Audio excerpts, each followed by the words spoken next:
Hello and welcome to the Capital Games Movie Club. I am the Wiz. And I'm Zero. Zero.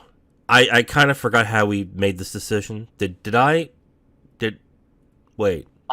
Essentially, you'd asked me, or you had said that you'd wanted to go through some Martin Scorsese movies, and that's right. You would ask me for a pick from a list. Right, because of Joker 2 being announced, and that obviously gonna be another Scorsese type. Yeah, okay, gotcha. Wow.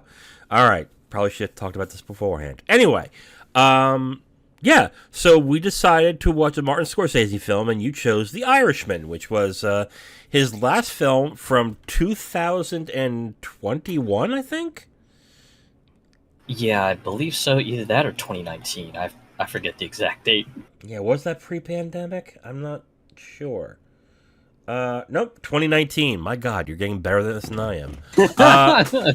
Yeah, so we decided to watch The Irishman, the 2019 Martin Scorsese film with Robert De Niro, Joe Pesci, and Al Pacino. A fucking fantastic cast, just by those three alone. And is, of course, directed by Martin Scorsese. First off, The Irishman is notable for two things. That is its cast, which is De Niro, Pacino, Pesci. Those three are like the killers in the room. And they have some really good supporting actors as well in the movie. But, you know, those three are like the top dogs. And that had a lot of people excited. The other is the length of the film, which is clocking in, I think it was 3 hours and 39 minutes. Which it's an absolutely brutal length for anyone who's not used to real long movies. Right, absolutely. My first question is going to be you before we actually talk about the how we felt about the film itself. Did you watch this in one sitting, or did you watch it in pieces? Actually, I ended up watching it in one sitting. Okay, that's cool. Some like film aficionados, as they would call themselves, they would say that you must watch it, sit through it from beginning to end in one sitting. And I get the mentality of it, but to be completely honest, there are some, like, for a near 4-hour film, you really have to prepare yourself to sit through that. I mean, I think the last 4-hour film I sat through was Kenneth Branagh's Hamlet, which was from the 90s, I think. A beautiful film, but man, was that long. Holy shit. Yeah, definitely, I would say, for anyone who's not really prepared for this, definitely sort of plan out when you plan to take a break to watch it in a spaced out sitting. Right. Especially just due to the length. It's an absolutely brutally long movie, just... So there's that, but yeah, I don't really think that there's a wrong way to watch it, but that's my personal opinion. So I wonder if there's a Reddit guide from somebody who says, "Hey, break it apart this way. Like, watch it at this time to this time, stop, and then once you're done with that, then go from here to here, stop, and then you know what I mean? Like, do it that way." And I would have to look it up, but if we're in the middle of the recording, then probably not a good idea to do that now. But yeah, like there isn't really a wrong way to do it. My recommendation, though, is if you're going to break that up, don't watch another movie or TV show in between, because the film kind of needs you to be, I would say, enveloped in its world in order to actually get the maximum effect. So if you're gonna watch it and you're serious about watching it, you can break it up, but stick with that until you're done.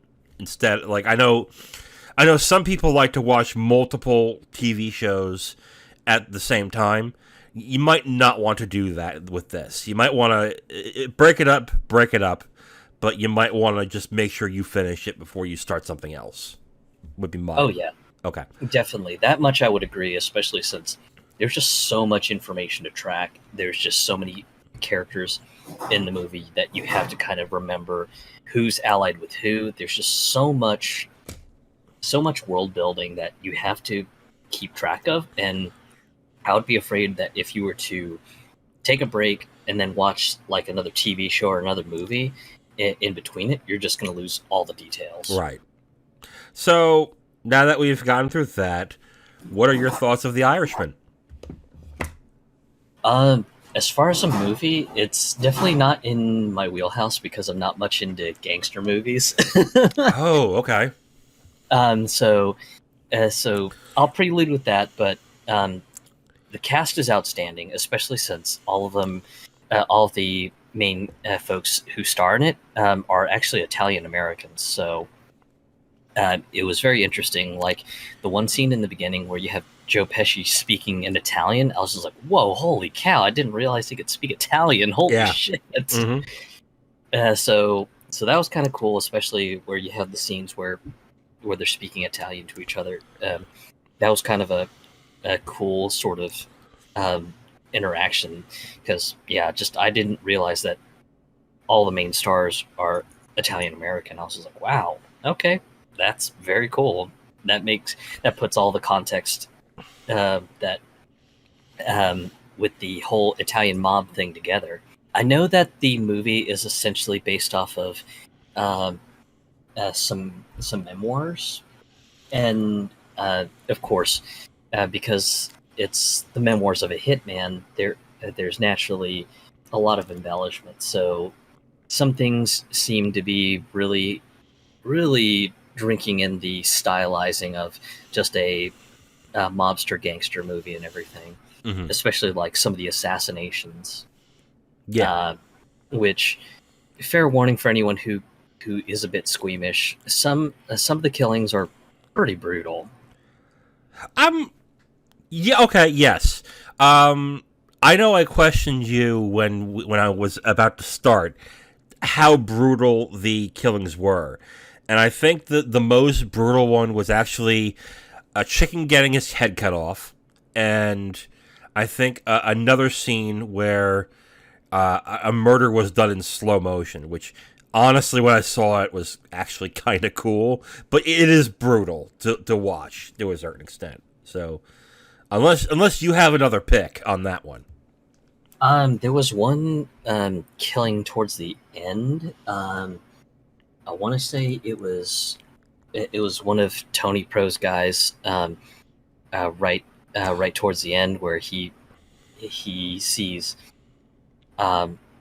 he sees one of or he sees Frank Sheeran and he's like, "Hey man, how you doing?" And then just boom, shoots him in cold blood, and then just they kind of zoom up on the guy's face, and you just see the blood just coming out of his mouth and everything. I was like, wow, I could see that being a little bit much for anyone who's a bit squeamish. So, yeah, I'd agree with you there. Yeah, but overall, just the camera work was very interesting, especially considering that a lot of the main actors like Joe Pesci, Al Pacino, and Robert De Niro are quite old, and supposedly, at least from some of the stuff that I was reading, Martin Scorsese spent some serious money on like a triple camera rig setup to do some anti-aging CG magic, which is just insane. Because just especially some of the scenes where they go back to post World War II when the mobsters are much younger and everything. Just if you weren't thinking too hard about it, you could have sworn that it was just a really intense makeup job. But to think that it's just CG and camera magic was kind of interesting to see. It was CG, camera magic, wigs, and makeup. Yep. Yeah. Yeah, just absolutely sort of amazing work on just bringing down the age to the age of the mobsters to like their younger days in their 20s and 30s and everything, and then just as the movie goes on and on, just you get into where they're kind of old and geriatric and everything. So thought that was real interesting as well too.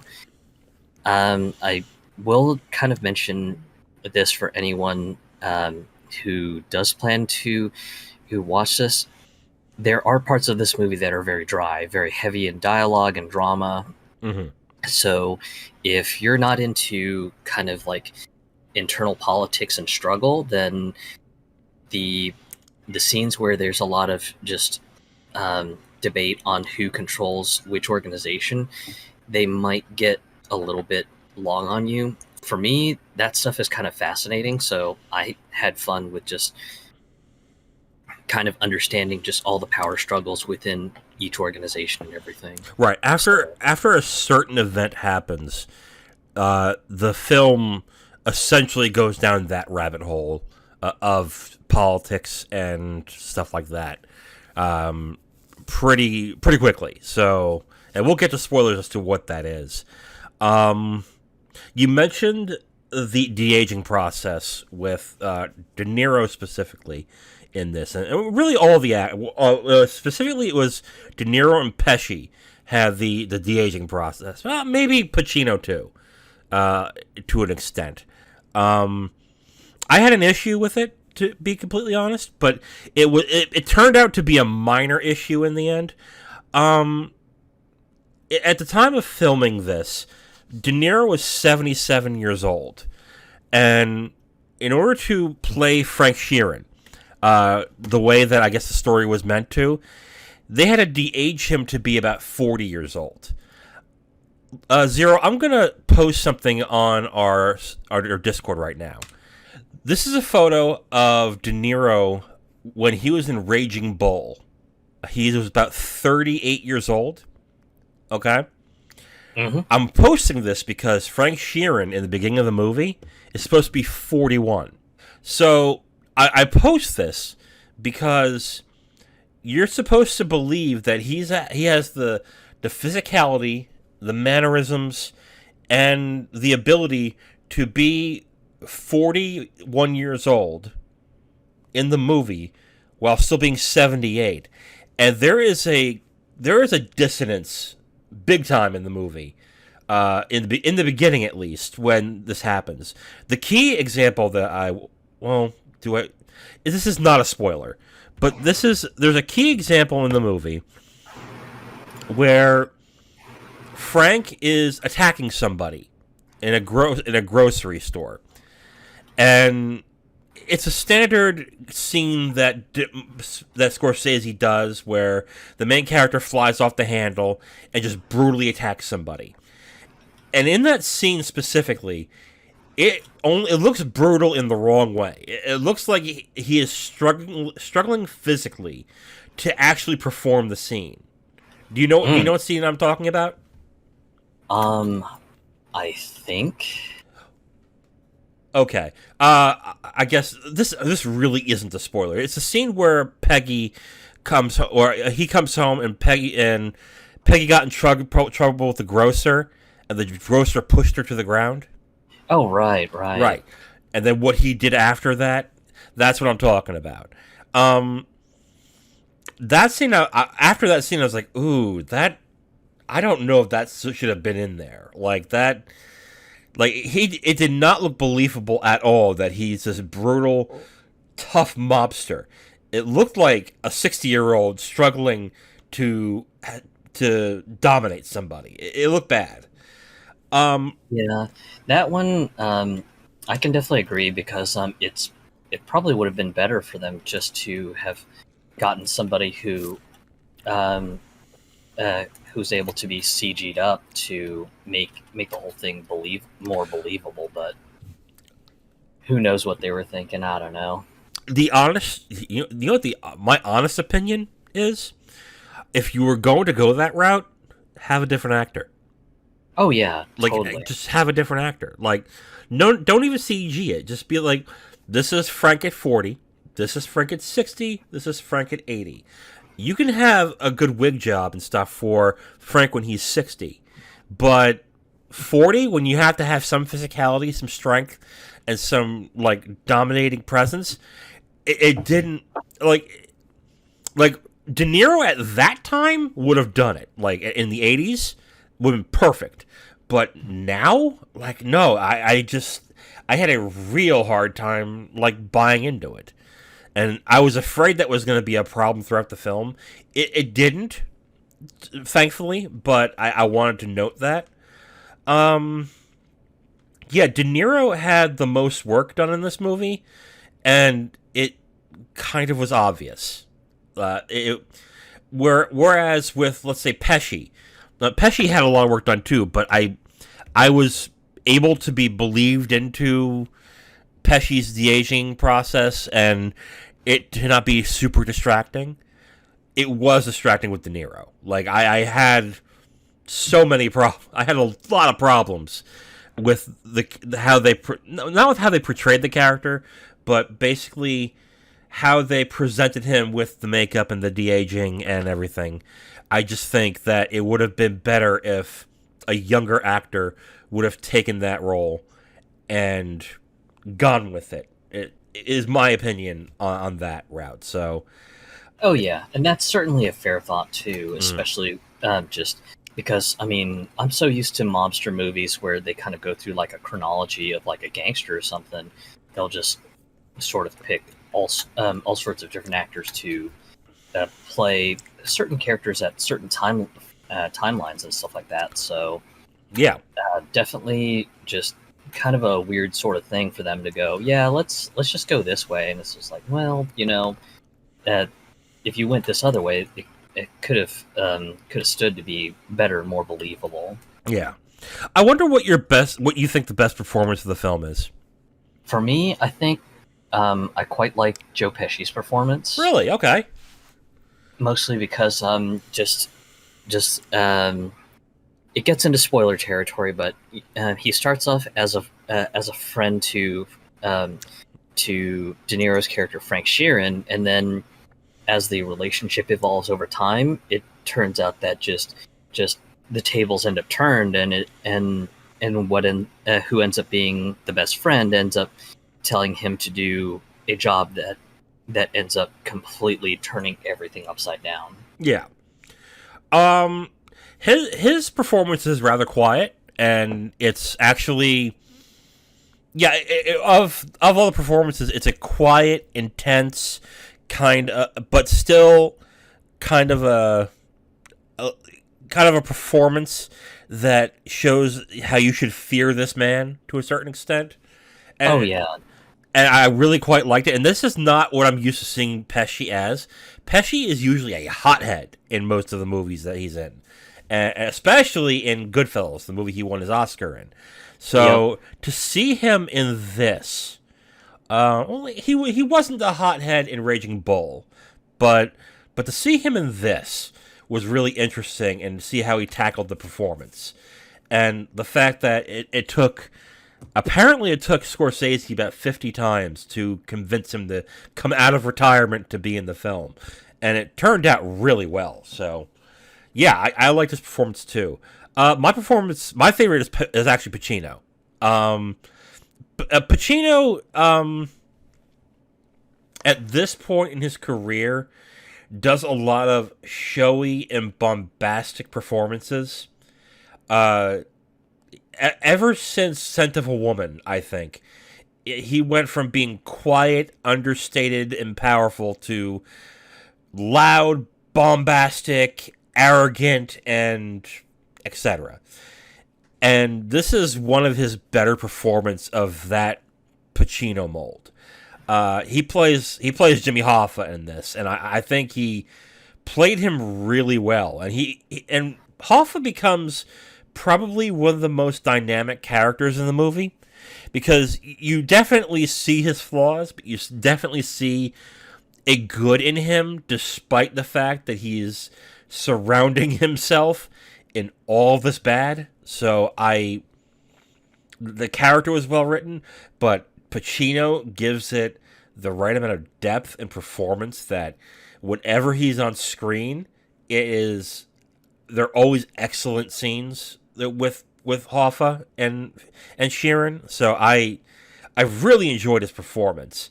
I guess I'm just kind of surprised that De Niro's performance is really a straight man performance, where basically he's just a foil for all these dynamic characters. That's really all he is.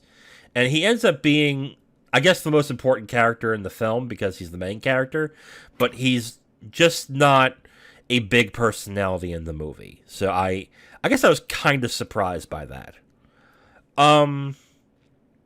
Yeah. I had a problem with the length. And I know a lot of people will be like, well, duh, it's about 4 hours long. You should have a problem with the length. If a good movie is good, I mean, if it's really good and the length makes sense, then I don't have a problem with it. But there are 2-hour films that I watch, and I was like, yeah, I got a problem with how this was made. It should have been cut in certain ways. Like, I think my one example I use a lot is Moonlight. I really like Moonlight, but I would have said to cut the first and third act and expand on the second act, and you would have a better film. In this film specifically, I really think they should have just stayed with the relationship between Sheeran and Hoffa.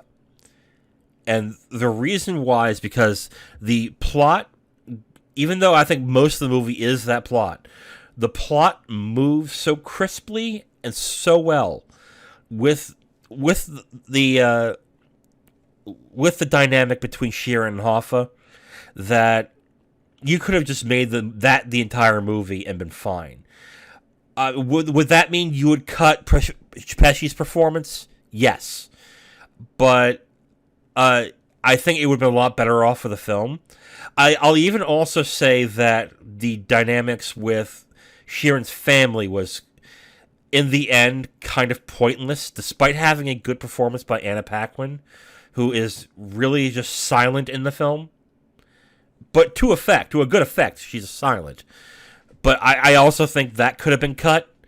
So, yeah, we'll get into spoilers as to where I think they should have ended the film and began it. But I think the length is a problem. But was I ever bored of the film? No. But I do look back at watching the film and going, yeah, the length was kind of unnecessary in this. And this was clearly a clearly self-indulgent movie for Martin Scorsese. It was something that he really wanted to do, and when he got it, he was going to do it his way, goddammit, and that's exactly what he did. And to a point, like, I was fascinated to watch that. But that doesn't exactly mean it makes it a great film. So I think that they should have edited this a lot more. I think the fact that this got an Oscar nomination for Best Editing is funny, though. I'll just say that. So, yeah. That's my feeling about the length. Most of the points I feel that you'd made succinctly, and I'm in agreement for the most part. So, did you have a problem with the length? I mean, were you bored? Were you... Personally, I didn't have a problem with the length, mostly because, like I said towards the beginning, just I find sort of political struggle and intrigue sort of an interesting dynamic in movies. Right. So for me, just the dry talking pieces were interesting, but yeah, just there were some scenes that either could have been done a little bit more curt and crisper, but it definitely seemed like you had mentioned that Scorsese just really wanted to sort of indulge in the scenes and everything. Yes. And to watch a master filmmaker do that is interesting in its own way, but oftentimes it does end up being a lesser quality film just in the enjoyment process. So, yeah, like I said, I still think it's a good movie. I think it would have been a lot better if someone were just to sit there and talk to Martin Scorsese and go, look, this would be better if it was 2 hours and 30 minutes, not 3 hours and 40. So let's hear me out, do this, and then tell me what you think. But anyway, I think one highlight I want to point to is the music. The first song that comes up, which is "Still of the Night," was a perfect choice to use it, like to start the film up, and the music. And this is a staple for Scorsese mobster films, specifically Goodfellas. They use music really well in his movies. So to see that was great. I mean, that's kind of the thing of this movie. It's a throwback to his '90s mobster movies, and with that thought process in mind, it's good. But I just look at it and just say that as good as it is, it could have been a lot better with a tight hand. So yeah, that's. Anything else you want to point towards before we get to spoilers?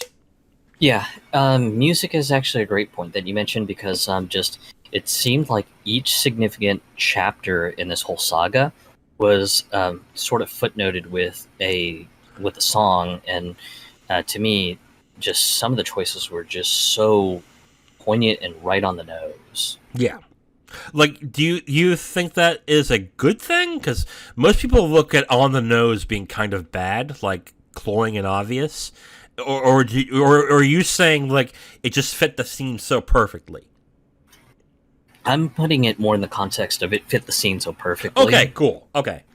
Because it's just like oh wow, okay, so we're in the next chapter, aren't we? Yeah. And this is going to be sort of an allusion to the central themes of this next chapter. Okay, very interesting. Right.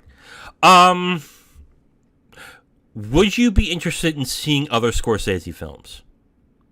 Yeah, I mean, of this kind of topic, because he has other films that are not mobster films. He's just more well known for mobster films.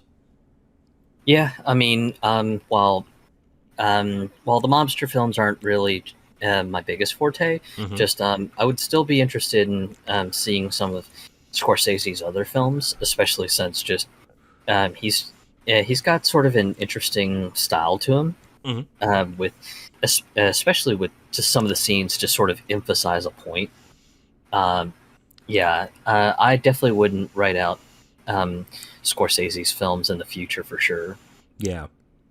I mean, Scorsese is you could and you'd be wrong. You can't deny that he is a really good director. He knows how to shoot a frame. He knows how to tell a story within that frame and make it dynamic and personable, and just like I think Taxi Driver is his best film, but like he just knows how to make everyman, or not even just everyman, but just people on the fringes of society, and make him to be compelling, dynamic characters. And he just does such a good job in these films. This is a good movie, but I guess, like I said, I think if someone had a stronger hand to tell him to stop at certain parts, it would have been better. But as the film is, it's good. I like it. So, and it does show off Scorsese's strengths very well in this. So, yeah. Anything you want to add? No, I think we're probably good to go into spoilers. Okay, all right. So at this point, we're going to go into spoilers for The Irishman. If you haven't seen it and you want to, you can stop now and come back later. Yeah, and we'll count it down in 5, 4, 3, 2, 1. We can go on to a lot of different aspects of this movie. I think I talked a lot about what I would edit out, and I'll start with that. The whole beginning part where he met Pesci's character and his dynamic with his wife and his kids. Like, I'm talking about, I think the first 30 minutes of the film, I'd cut that out completely. I also would take out any mention of the daughters. Like, I cut that out completely, too. That would also mean, like, the last 30 minutes of the movie, gone. Right. Like, they're interesting to, how do I put this? If this was a TV series, and this was, like I say, a 10-episode TV series, I would kind of get why they would add that. But because it's a 3.5, 4-hour film, some things have to be let go.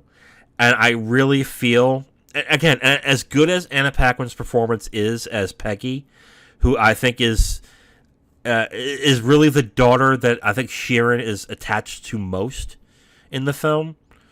As good as that performance is, it's kind of wasted in a plot that really has little depth to it. Does it show a sad part in the end of Sheeran's life? Yeah, but even then, here's how I would end the film.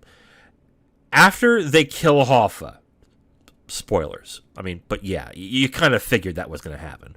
After they kill Hoffa in the movie, going towards, let's say, the blowback of what happens, I would say probably the best way to end it was to end with the phone call with Joe Hoffa, and then the conversation with Joe Pesci about how it had to be done. He forced our hand, and this is just what we have to do. It's either us or him, and it wasn't going to be him. And then end the film. And I think it would have been great that way. The fact that they didn't, and they went through, I guess, those two characters, Pesci and De Niro's character in prison, and which wasn't long, and him in a retirement home, and him falling down, and him trying to reconnect with his daughters and stuff like it just seemed like Scorsese was trying to grasp at something deeper that either was taken out beforehand or that just wasn't processed as well as he thought it was. So I really think this would have been cut to about 2 hours 20, 2 hours 30 by just getting rid of those parts. And I think you would have a tighter, better film. That's my opinion. I'm of the opinion that the tighter a movie is, the better. Like, if you can do something succinctly in 10 minutes, there's no reason to spend 30 minutes on it. That's my opinion. So, some will disagree, and I understand, but that's my feeling of specifically this movie. That this could have definitely been cut into some certain aspects.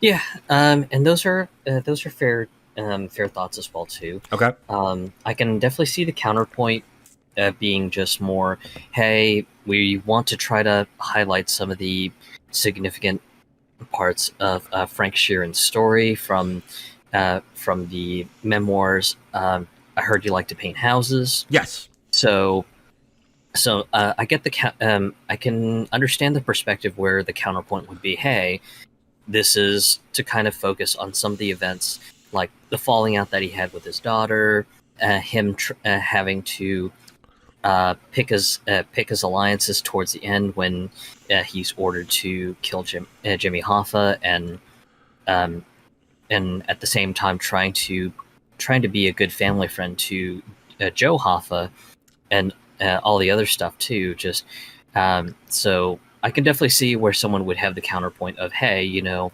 the movie's long because it is what it is. You've got all these significant life events that they want to highlight, but at the same time, maybe you could tighten up those events in a sense better.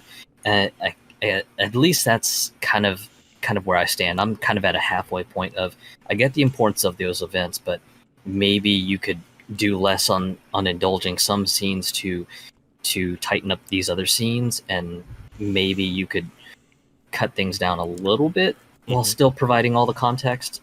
That's kind of how I feel on it. Right. I will admit that one of the important scenes around Jimmy Hoffa in the film is the fact that Peggy, as a little girl, warms up and opens up to him. I think it was the scene in the miniature golf course that they had in the film where Peggy, a character that did not talk, or barely talked, I should say, was opening up to Jimmy Hoffa, and and both the child actor and Pacino did that scene really well. Like it was really heartwarming to see this little girl who clearly fears her father. Not that she fears that her father is going to do something to her. She fears what her father is capable of and what he will do to somebody for her, which is why she is so reserved and why she is so quiet. And the fact that she warms up to Hoffa so much, it was heartwarming, and it really connected you to Hoffa as the character in the movie. And then when eventually the disappearance / murder happens, the only line that you hear that character say, which was played by Anna Paquin, is, "Why didn't you call Joe?" And it hits like a freight train. It really does. It really works. So I'm well aware that by cutting that out, you're cutting out a specifically powerful film, a specifically powerful scene that would have a payoff and an impact later. My contention is basically that, as well as it does pay off, it doesn't pay off to the entirety of the film. It doesn't really, how do I say this? It doesn't make the film more cohesive and dynamic overall. It's just an interesting scene. It's a very well done scene that's in a film that I think in a couple of years I would have to remind myself is there, because it's completely antithetical to what the rest of the movie is about. Because the rest of the movie is about Fred Sheeran, his days as a hitman, and his rise in organized crime, and his rise as a Teamster president, and the downfall from there on when he decides that he has to kill Hoffa. That's what the film is about. Like the family aspects of like his daughters and his wife just don't mean much in this movie. And I know some of you will be like, well, then write more about the family.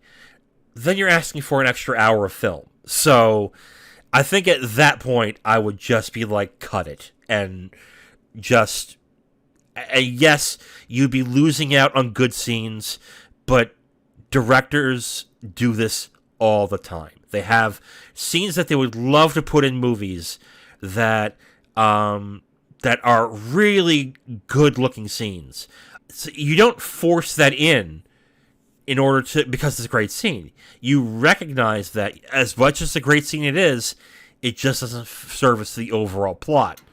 So you have to cut it. And that's my feeling.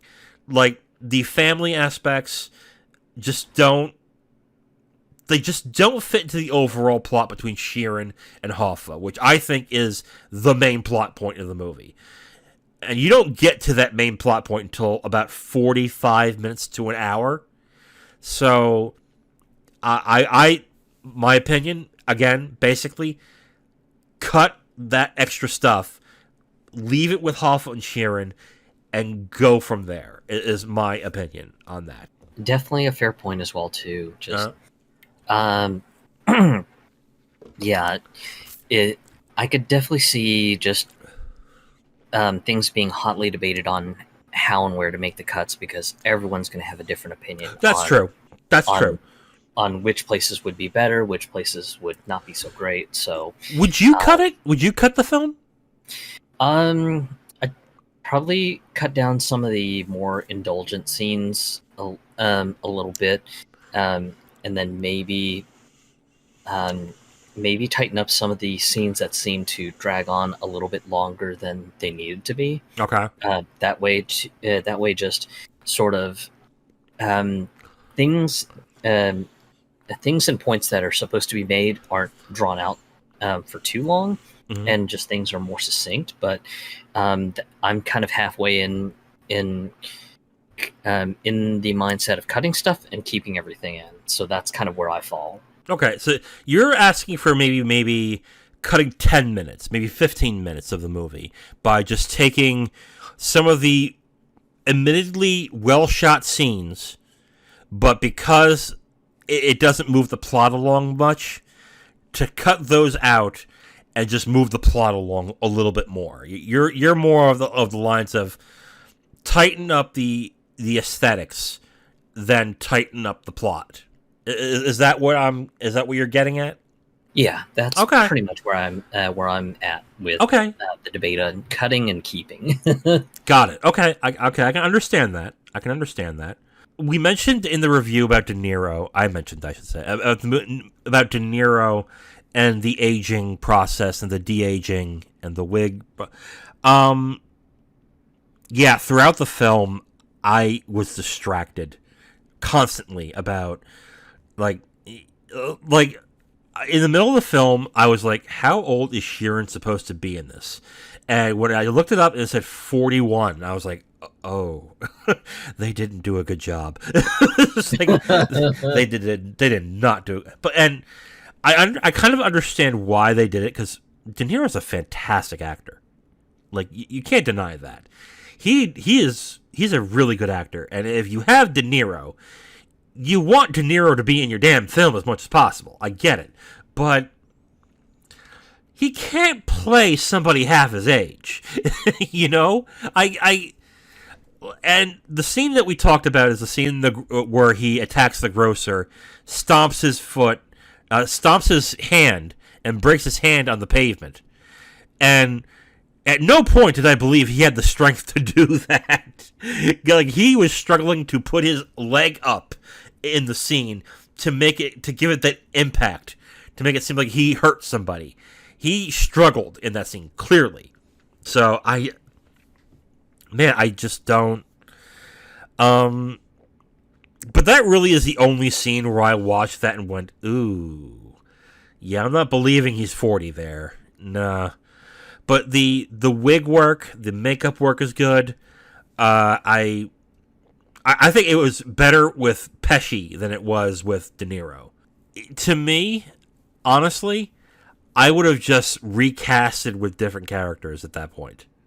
Like, I would have just said, De Niro will be played by Timothy Chalamet, as a joke. But yeah, I would have honestly recast those characters when they were younger. Like, maybe I would have Bobby Cannavale, who played a character in the film, playing De Niro's character when he is 40, and then age it up to where De Niro is in his 50s and 60s and playing Sheeran. I don't know. I just think as a 40-year-old, it didn't compute well with me. I just felt like, this doesn't work as well as you think it does. Like, I kind of, it's weird. Like, I always had a problem with younger people playing older and wearing makeup and bodysuits. But I prefer that more than what they did with De Niro in this.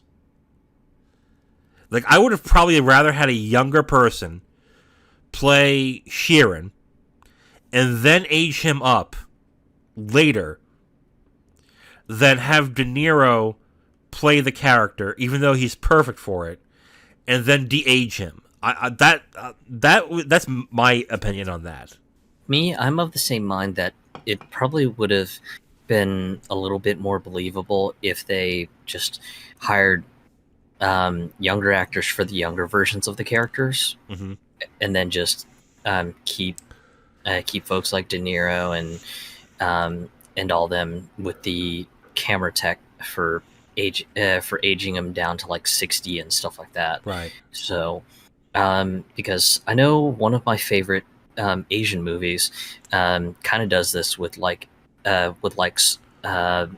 having different actors cast for different different ages of the gangsters and mobsters that are depicted in this. I don't know who all's watched this or not, so people may not be familiar with the title, but it did inspire an American version of the movie. And You're talking about Infernal Affairs, aren't you? correct. Yes. Okay. Sorry, I shouldn't have. I shouldn't have interrupted you, but yes, I remember this film. Yep. So, because yeah, just in that one, the second movie in the trilogy covers the early lives of the mobsters and cops who are involved in the struggle of being the mole in the opposing organizations that they're in. Mm-hmm. And they picked actors that had very similar facial structures and everything to the current day versions of the actors and everything. So, and that's the approach that I probably would have taken if you were to just go back in time and completely recast the Irishman. That would probably be the approach that I would rather have taken than the whole camera, makeup, and wigs de-aging tack. And this would have helped with the budget. The budget is $170 million for this. Wow. Like, that's a lot. Like, okay, someone will say, is that really a lot of money for movies? Yes, it is. Like, it is. Especially for a Scorsese film where actors will want to be in the film and will be willing to do it for less. Like, I guess, like, well, I'm thinking about it right now. And if you would have told Bobby De Niro to say, hey, take a pay cut to be in a Scorsese film, it's like, I made Scorsese. Like, fuck you. Oh, yeah. But, yeah, like actors like Keitel, maybe not, well, I would say yes, Keitel, Bobby Cannavale, Stephen Graham.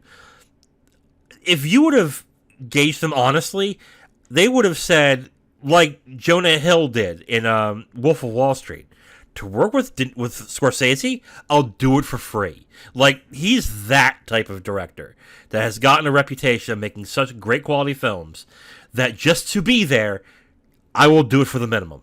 Fine, I don't care. I'll do it. Like, he's that type of director. The fact that the film is $170 million, I'm suspecting is because of this technology.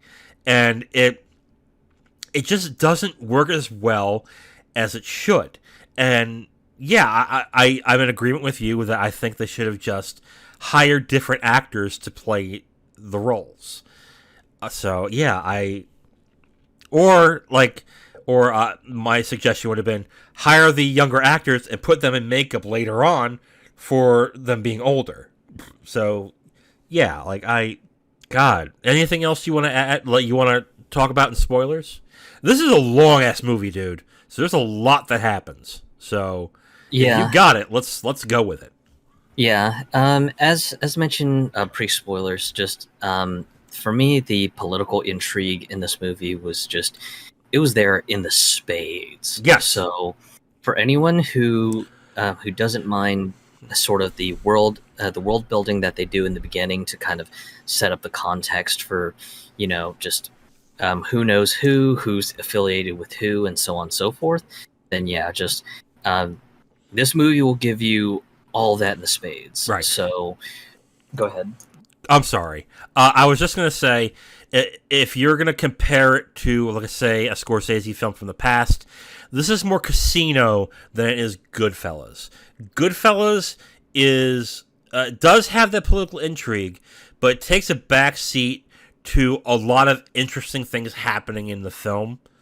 A lot of crime is shown, a lot of violence is shown, things like that. Whereas in Casino, it gets into more of the political intrigue that is involved in what happens in the film. So it's more Casino than it is Goodfellas, I would say. Go ahead, Keep going. I'm sorry. So, but yeah, just it was kind of fascinating, sort of keeping up with all the details in Frank Sheeran's life and everything. Just he goes from just being a former soldier in the U.S. military to being a delivery driver who is doing some small time stuff for the gangs, and ends up finally being picked up by the Bufalino family, and then from the Bufalino family getting involved with the Teamsters Union, and then just the political struggle of just who's taking control of the Teamsters Union, and then the drama behind just who is controlling the retirement funding, and then you have Fitz pretty much just giving interest-free loans to whoever basically asks, and then just leading to the downfall of Jimmy Hoffa, and then sort of to kind of add to the whole denouement, just you've got Sheeran falling out with his daughters and everything, and in his old age, trying in vain to sort of reconnect with his daughters to, I guess in a sense, absolve himself of his sins. And when that doesn't work, just you get to sort of the end where he's trying to make peace with God, with sort of talking things out with a priest and everything. And then you get to the end where he has what could be implied as sort of his final confession before he passes away. And then you have the end where he replicates an old habit of Jimmy Hoffa and tells the priest, hey, can you leave the door open just a little bit when you leave? Thanks. Yeah, definitely. Yeah, I don't have much to add about that. Thought popped into my head as you were talking. The story and the characters are fascinating. They are, and it's clear as rain as to why Scorsese wanted to do this film. Like, it's clear. Like, at no point was I like, why would you want to do this? Like, it was clear. Like, you could tell that this is a quality story that needs to be told. My feeling is that when Scorsese is retired and he's gone and no longer with us, someone's going to remake this movie. Do I have proof as to it's going to happen? No. But I think a filmmaker is going to look at this and go, I can do this better. And they're going to remake this. Because this is not a perfect movie. This is not... And I think that is the consensus. Like, people really like the movie, but it's far from perfect. I think this could have been so much better than it was. And it's not it sounds like a knock against the film. It really, well, I guess it kind of is, now that I'm thinking about it. But it's a good movie, but I just decisions that were made in this is to the detriment of the film. And I can't help but look at it and go, this is a pre-production problem. This is a problem that was made before a single frame was shot, in my opinion. Because I honestly, it's strange. I can go through the entire film in my head right now, and with the exception of the one scene that I was talking about with the grocer, I can't come up with anything that I would say are bad scenes. They're shot real well. They're acted real well. But I still have that niggling feeling that this could have been done better.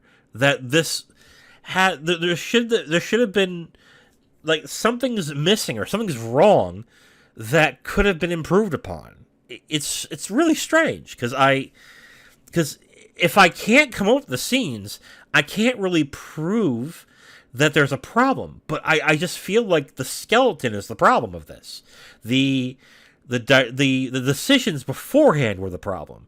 It's just that they did a really good job with what they had, and I just feel like they could have had better with what they had, or they could have done better with everything beforehand. Is my feeling of it. Like you can go over a lot of the scenes in this, and I get the feeling you really like this movie, and I can't argue that they're not quality. Like I can't argue that, but I still think it's handicapped in a certain way. So I don't know. I really don't know what else to say in this. Yeah. Is there any other scenes in the film that you want to discuss? I think at the lead up to the betrayal of Hoffa was just really interesting because, of course, just you've got like a real dynamic political scene where just Hoffa gets up during the congratulations dinner for Frank Sheeran, and basically says, hey, who was the guy that helped solve all your problems? I was the guy. Yep. And sort of rallies up the crowd. So if you didn't know sort of the history of Jimmy Hoffa, you probably would have been fooled to thinking, oh man, things are turning up. Cool. It sounds like he's gonna get control of his union back, and just it sounds like he's getting the band together. Everything's going good, and then of course you've got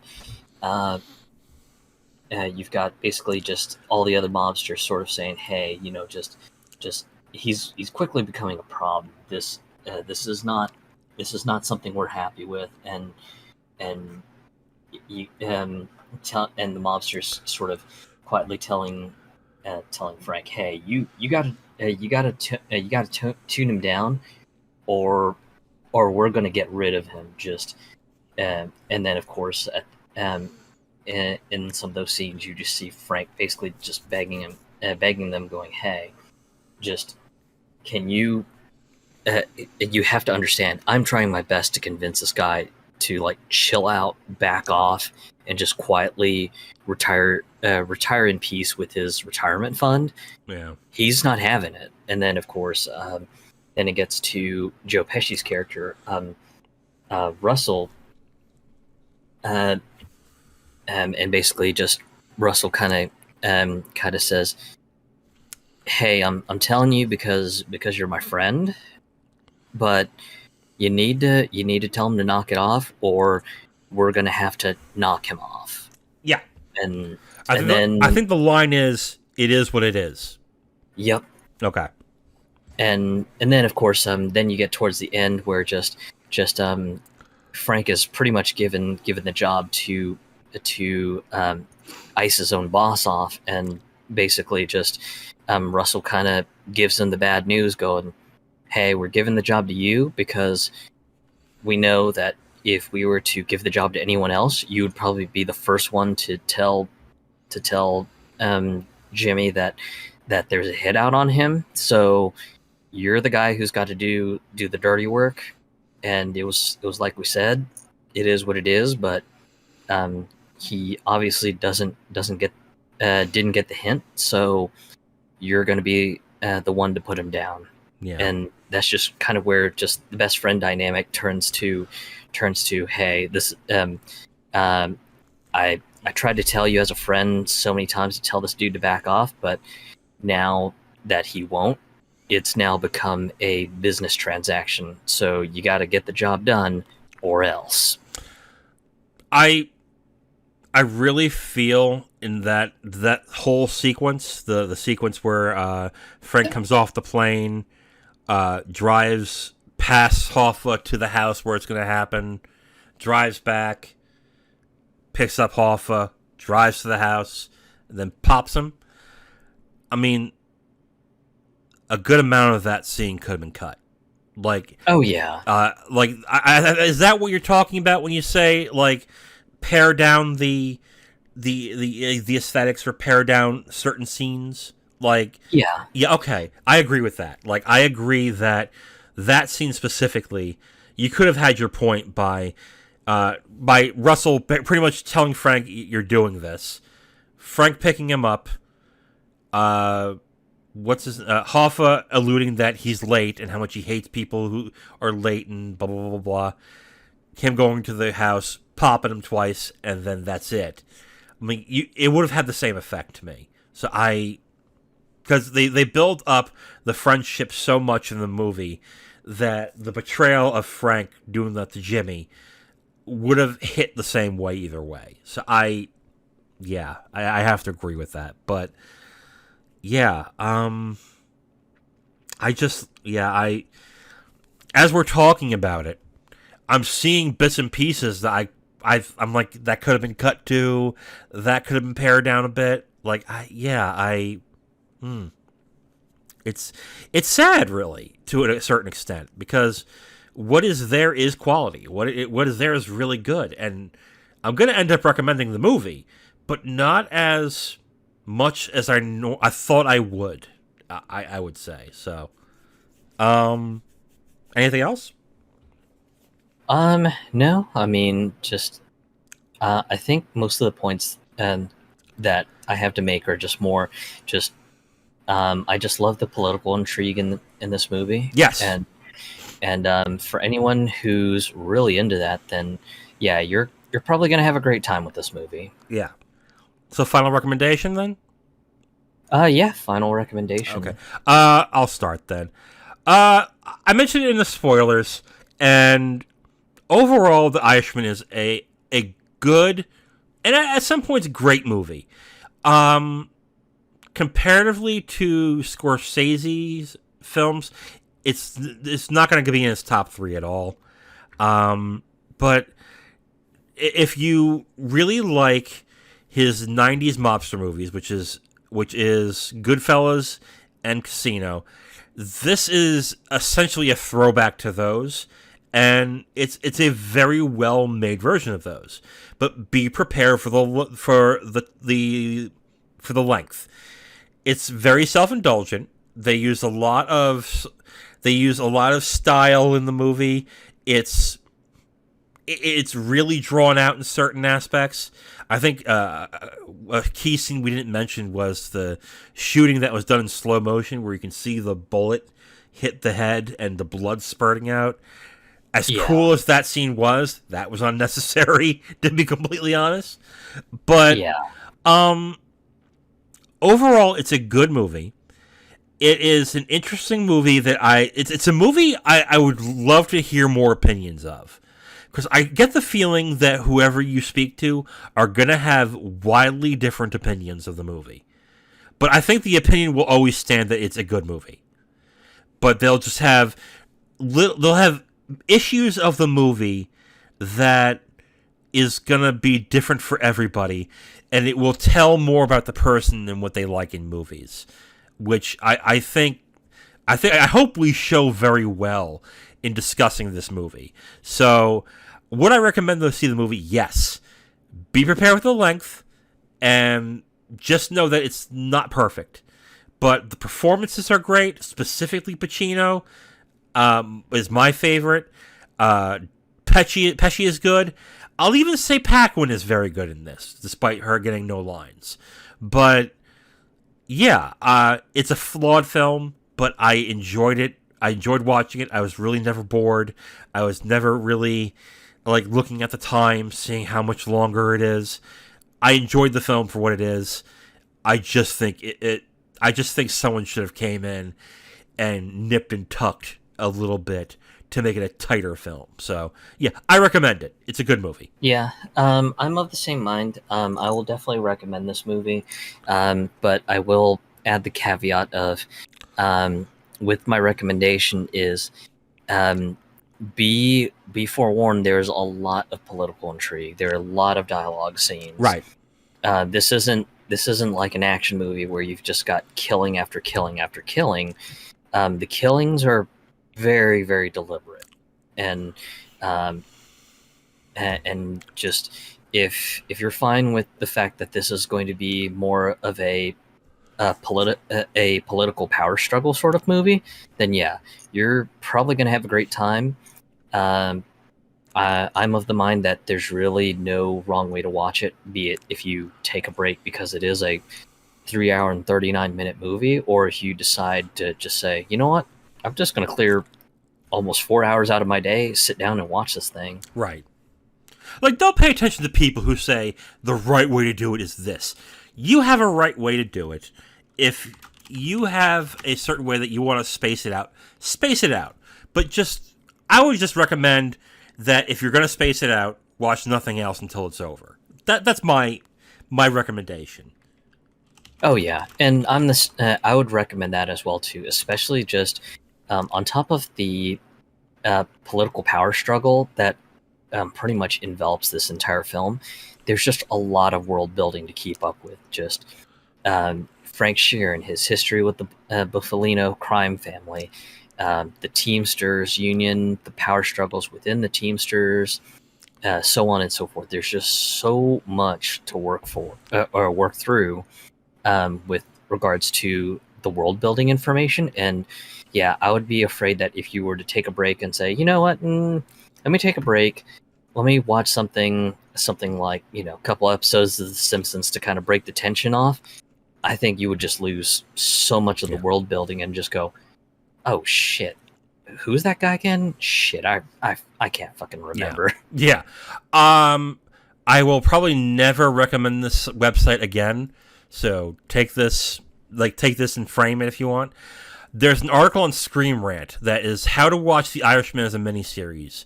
They take it into 4 episodes and they give you times at which to stop. I would recommend reading this article and going at that way and watching it if you want to break it apart. So there, you have your guide. If you want to break this apart into 4 parts, go right ahead. Do that. Then you may find yourself saying, I actually want to watch this entirety right now. But there's your option. There you go. All right, Zero. So we're at the end of the review. I got the feeling this was going to be lengthy, like the movie itself. But I think people will enjoy what we talked about. Because, like I said, this is a movie that I think has a lot of divisive opinions. And it just shows how interesting film can be when it comes to watching movies and what people get out of it. But what's most important right now, Zero, is I have a question for you. All right. Okay, so the original question was going to be, since we're watching a gangster movie, what is your favorite gangster movie? Now, you already said that you don't watch much gangster movies. So I'm going to open it up a bit and say, what is your favorite crime movie? So it could be a movie about the police side. It could be about the criminal side. You can even add heist movies if you want. I'll allow that. But what is your favorite movie about crime? For me, that will always come back to just something from the Hong Kong Cantonese movie scene, and that's going to be the Infernal Affairs trilogy. Yep. Just, it's interesting because while it is a crime movie, there are very heavy Buddhist themes in it, which, for me as a very lax secular Buddhist, I thought was really interesting, especially just when the movie starts out with a Buddhist quotation that of all the hells that there are in Buddhism, eternal hell is always the worst.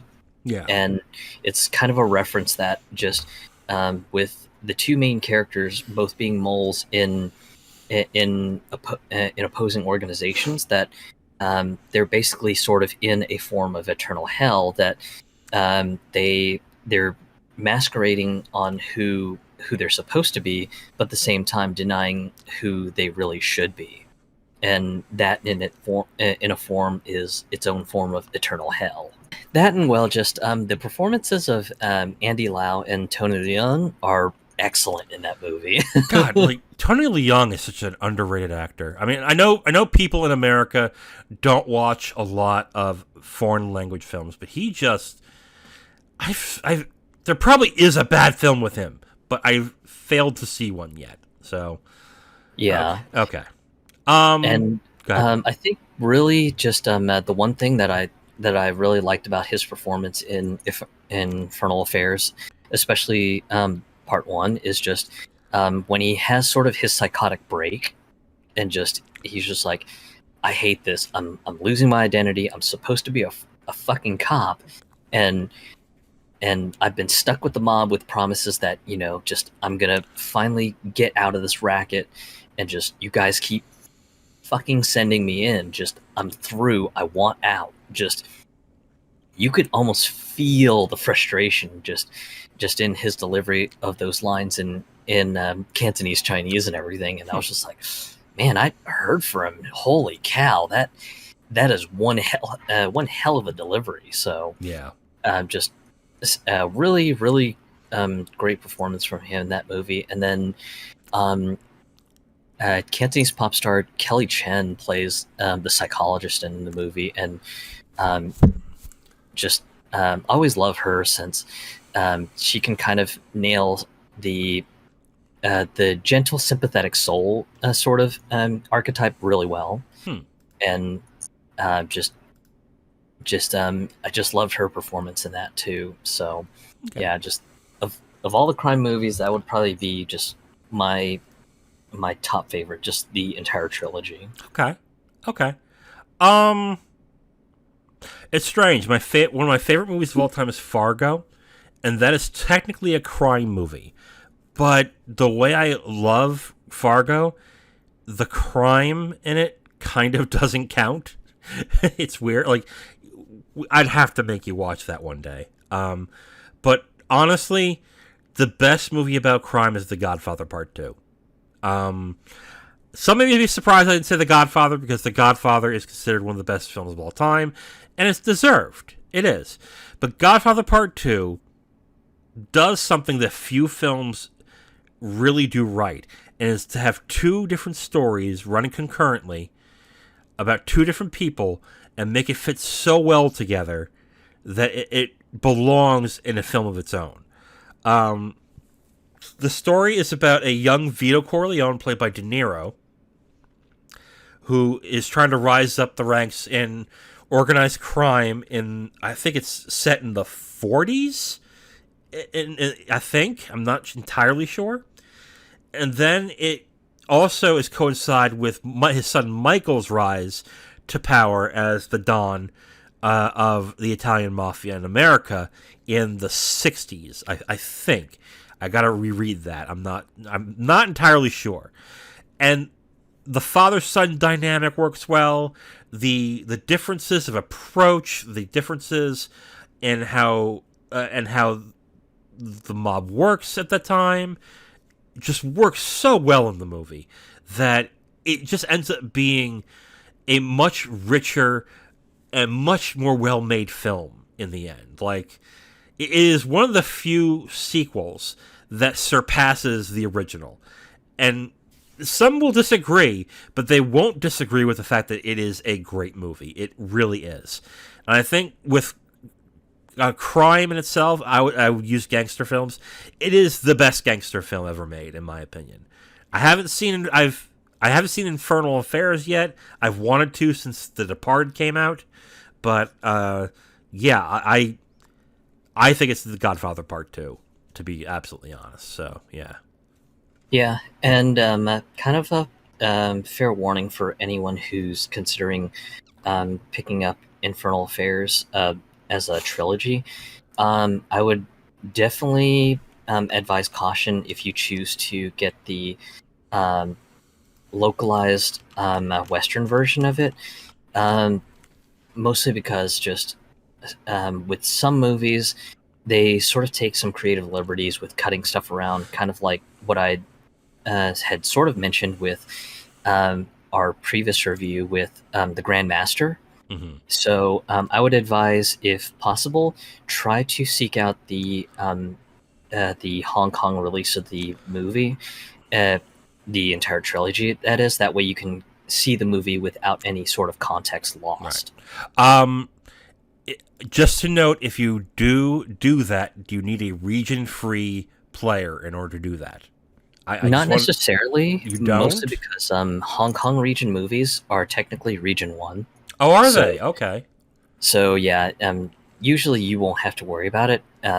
Usually, if it's something like it's a region 2 Blu-ray or DVD, then at that point, yeah, you will need to be concerned about that. But on at least with PCs equipped with disk drives or USB disk drives, then you can use VLC Player to bypass the region coding and just play the movie straight off. Mm-hmm. So that's one way to get around it.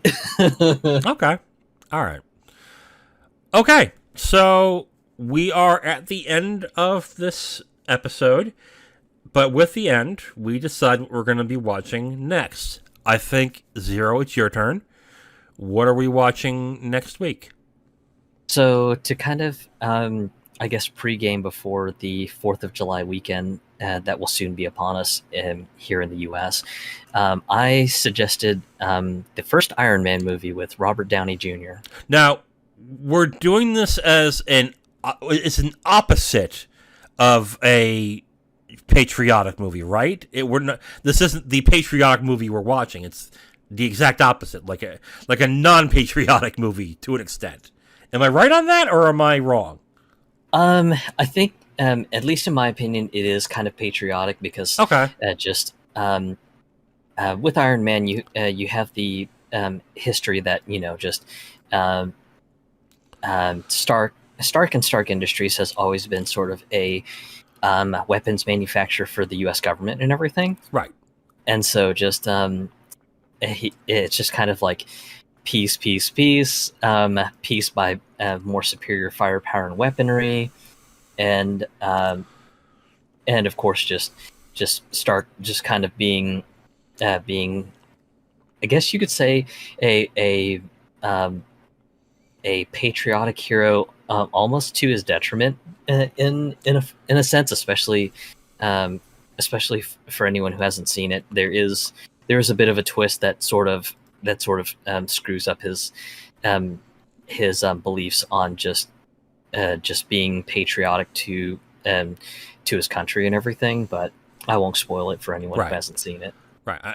Well, let's be honest. Odds are you have seen it if you're an MCU fan. But yeah, it'll be interesting to watch this movie after what the MCU has become, I think, is where my interest will lie in this. So that's it. Next week we'll be watching Iron Man, the film directed by Jon Favreau and starring Robert Downey Jr. and oh my god, I completely forgot who plays the villain in that. It's oh shit, Jeff Bridges. It's Jeff Bridges. That's right. Great actor too. Huh. I completely forgot about that. So yeah, we'll be watching Iron Man next week. So tune in next week as we watch Iron Man, starring Robert Downey Jr. and Jeff Bridges. Until next week, I am The Wiz. And I'm Zero. And we'll talk next time.